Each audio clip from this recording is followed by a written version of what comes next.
Okay, so this is 2005, Lab 6 for Sarah Gowdy.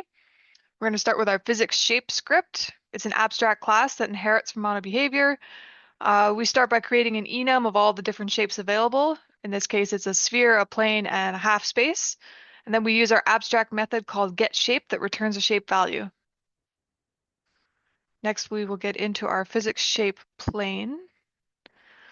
So this inherits from physics shape. We start by creating a bool called isHalfSpace that can be changed in the editor. Then we override the getShape method from the parent class. This method returns a shape plane. Then we created a new method to calculate and return the normal vector of the plane. And then we'll get into our physics shape sphere. So this also inherits from physics shape. We set our radius variable, and then we create an override variable that returns the shape type as a sphere. And then we created a method to be used with onValidate that allows us to change the radius of the sphere and have it immediately update in the editor. And then we will get into our physics object here. We first pulled a reference to the object shape, and then we added the ability to click and drag the ranges on both mass and drag, preventing mass specifically from being 0 because that would cause some problems. When start is called, it gets the physics shape component attached to the object, and then it adds it to the list of physics objects in the physics engine. Speaking of physics engine, so again, we have our instance.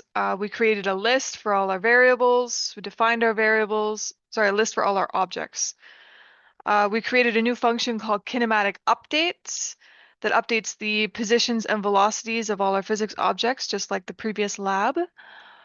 Our collision update here, it still checks the collisions between each object, just like our last lab, but there's a couple of changes in this function.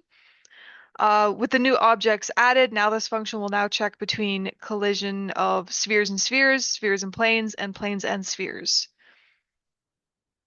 If overlapping, it'll change the color to red. Our fixed update remained the same as our last lab, with the exception of adding these, calling these functions here. Overlapping spheres was the same as our last lab. But we added a new function called isOverlappingSpheresPlane to check to see if if the sphere overlaps with the plane. To do this, we calculated the displacement between the plane's positions and the sphere's center. Then we project the displacement onto the plane's normal to get the position along the normal direction.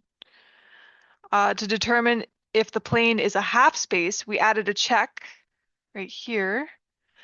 We added a check that declares that if the sphere overlaps with the plane, sorry, hang on a sec.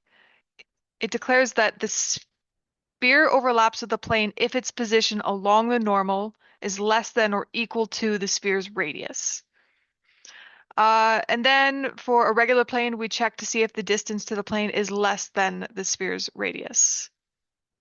So if we take a look at what those look like in the editor, we can see that we have our half space checked. So if we play, it will turn red and it will continue to be red all the way down.